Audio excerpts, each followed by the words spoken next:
windy today, but I'll take you inside. Hopefully that'll kill the wind noise.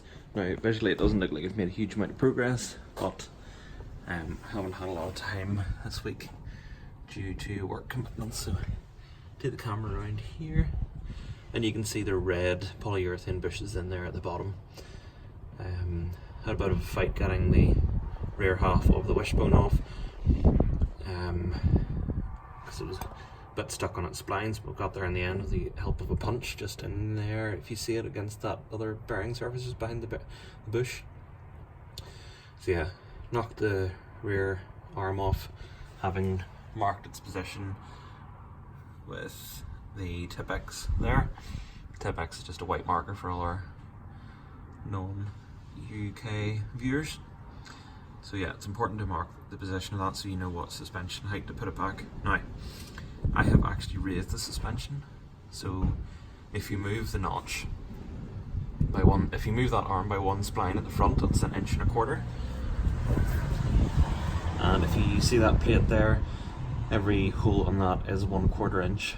So I wanted to raise the height by 1/2 inch, so a bit of man-mads, and I've managed to do that. Just because she's sitting a bit nose down, I thought.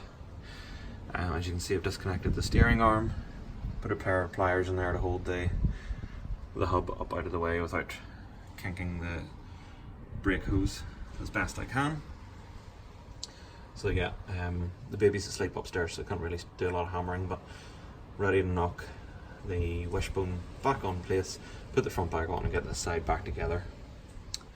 Other than that, I had to take the tie bar off. As I maybe mentioned before, the tie bar already had polyurethane bushes on, so I've just cleaned those up, put them back on. There's next to no wear on them.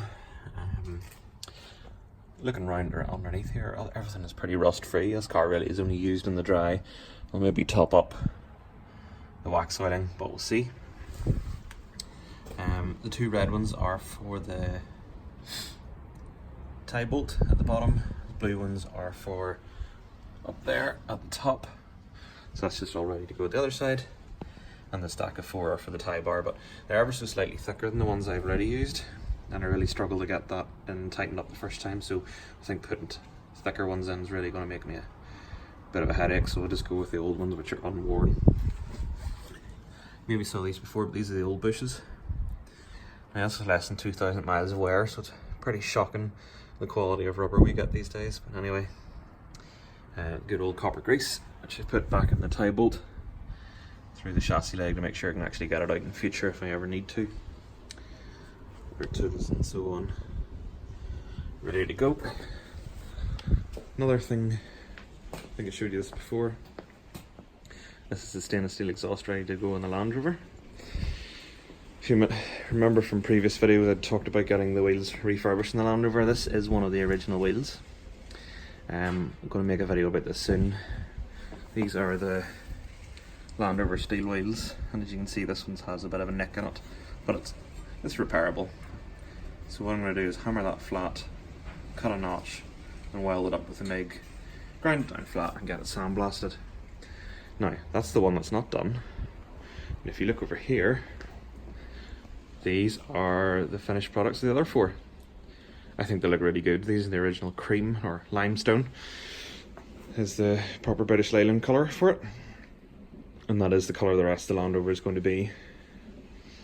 So I'm really excited to get tyres on these. I have sourced 7.5 of R16 tyres, which will look really well and be slightly narrower than the ones I had on it, but hopefully put less strain on the steering. But as I'm sure you can realise, the bill for 4 tyres and tubes, it's not a small one. So just one step at a time. But there you go. The Mars Minor. Work is getting there slowly. Unfortunately, life commitments do get in the way, but I do like to get a little bit of work done in the car every week. Just maybe half an hour here, and like to keep you guys up to date with it. Just while I remember, new toy, don't know if I mentioned this before, this is a Thor number 2 hammer. This side here is leather and this side's copper. And this is really good for actually knocking on the knock-on hubs in the MG. Without marking the chrome and using that wooden spinner spanner that I got recently. Something really helpful to add to the toolbox, and it's something I'd really recommend it. It also doesn't mark metal whenever you're hammering at it. You use the copper. So there you go. Thanks very much for watching. Make sure to hit the subscribe button, like this video. I always reply to all my comments, positive or negative, and I always appreciate your feedback. Any questions I'm happy to answer, and any other suggestions for upgrades I'm always welcome to hear. Thanks very much for watching. See you next week.